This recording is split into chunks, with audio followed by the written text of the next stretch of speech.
Hey guys, let's go watch a movie. What movie? You know that movie titled House Moving Castle from Studio Ghibli? Oh, that movie. But the book was better. It brought out more of Sophie and Howl's personality and story. But the movie emphasized the main highlights of it, which is also good.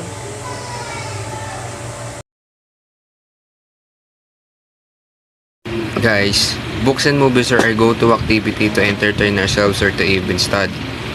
There are many mixed opinions that can come up when talk about books and movies. Some prefer books because it enhances their imagination and can improve their vocabulary. People who enjoy movie are the ones who appreciate the production and in how well did the cast portray the characters. For me, the book is always better than a movie. Really? Why? There's a reason that this is true. If you read the book first, you already created the picture in your mind. Your pictures are the right pictures. Now, some big shot Filipino director comes along and shares his vision of what the pictures look like. And it's nothing like your picture. You get it all wrong. The director leaves out some of the scenes that you love. He takes some early artistic liberties and changes things to make the picture flow. He even adds characters that don't appear anywhere in the book. Even your friend says that the movie isn't as good as the book, but your friends wouldn't like your movie any better than you would like theirs. Books let us imagine a lot of things and fantasize about a story. But in the movies, we are already watching it. And if you ask me, I prefer both. But I know not all of you will agree with me, right? For me, while watching a movie or reading a book, it gives me the same feeling and emotion about a story. Your picture is not only different than the other's pictures, gal. It's different than your friend's picture too.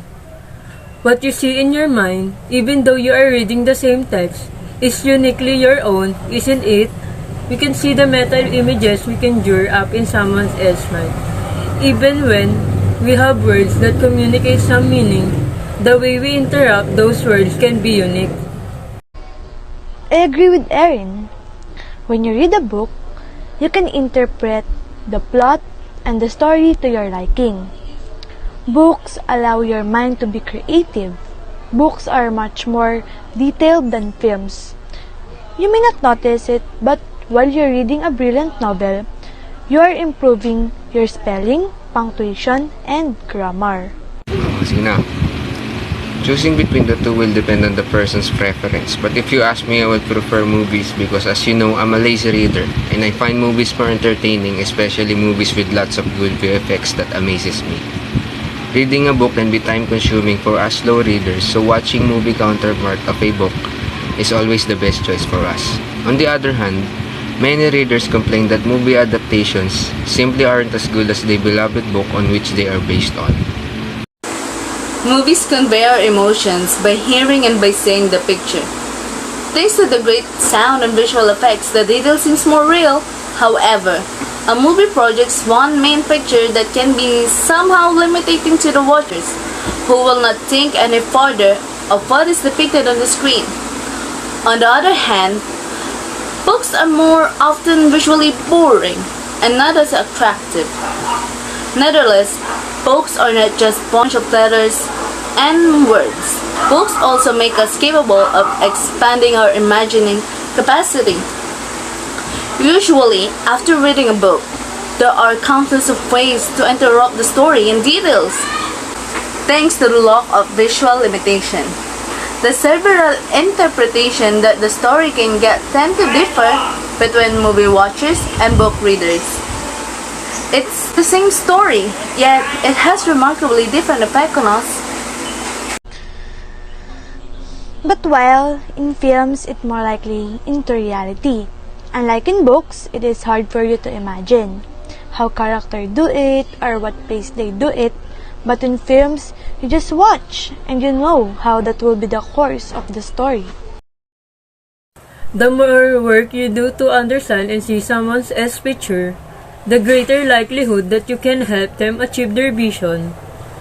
The quicker you are to believe that you know what someone else means without grasping their real vision, the more likely you are to disappoint them with the picture that you present.